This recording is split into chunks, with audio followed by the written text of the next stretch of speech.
Hi this mister Poojary. ನಾವು ಎಲ್ಲಿಗೆ ಹೊತ್ತಿತ್ತು ಅಂತ ಬಿಟ್ಟು ನಾನು ನಿಮ್ಗೆ ಆಮೇಲೆ ಹೇಳ್ತೆ. ನಾವು ಹಬ್ಬದಾರಂಗೆ ಗೌಡಗೆರೆ ಚಾಮುಂಡೇಶ್ವರಿ ಟೆಂಪಲ್ನ ಬಸಪ್ಪನವ್ರ ಸಿಕ್ಕರು ಕಾಣಿ.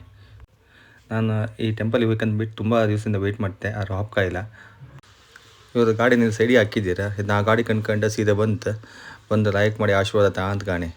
ಈ ಬಸಪ್ಪನವ್ರ ಬಗ್ಗೆ ಯೂಟ್ಯೂಬ್ ಹಂಗೆ ತುಂಬ ಹಾಕಿರ್ ಕಾಣಿ, ಯೂಟ್ಯೂಬಂಗೆಲ್ಲ ಒಂದು ಸಲ ಕಾಣಿ. ಮತ್ತು ನಾವೆಲ್ಲ ಲೈಕ್ ಮಾಡಿ ಒಂದು ಆಶೀರ್ವಾದ ಪಡ್ಕೊಂತ ಮತ್ತು ಲೇಟ್ ಆಯಿತು ಹಾಪನಹಳ್ಳಿ ಮತ್ತು ಹೊರಡ್ತು. ನಾವು ಎಲ್ಲಿಗೆ ಹೊರಟಂದ್ರೆ ನನ್ನ ಚಿಕ್ಕಪ್ಪನ ಮಗನ ಒಂದು ಎಂಗೇಜ್ಮೆಂಟ್ ಇತ್ತು, ಅದಕ್ಕೆ ಹೊರಟಿತ್ತು ನಾವೆಲ್ಲ. ಎಲ್ಲಂದರೆ ಸಕಲೇಶ್ಪುರಕ್ಕೆ. ನಾಳೆ ಎಂಗೇಜ್ಮೆಂಟು, ಇವತ್ತು ನೈಟೇ ಊರಿಂದ ಎಲ್ಲರೂ ಬರ್ತಿದ್ರು. ಎಲ್ಲರೂ ಇರ್ತಾರಲ್ಲ ಗಮ್ಮತ್ ತಂಬಿಟ್ಟು ನಾವು ಹೊರಟಿತ್ತು ಮತ್ತು ಇಲ್ಲಿಂದ ಒಂಚೂರು ಹಸೋದಂಗೆ ಐತೆ. ಆಮೇಲೆ ಹೋಟ್ಲ್ ಸೈಡ್ ನಿಲ್ಲಿಸ್ತು ಇಂಥ ತಿಮ್ಮಹಳ್ಳಿ. ಮತ್ತು ಅಲ್ಲಿ ರೀಚ್ ಆದಮೇಲೆ ಎಂತೆಂಥ ಗಮ್ಮತ್ತು ಮಾಡ್ತಾ ಏನೇನು ಮಾಡ್ತಾ ಎಲ್ಲ ಮುಂದಿನ ವೀಡಿಯೋದಂಗೆ ಹಾಕ್ತೆ.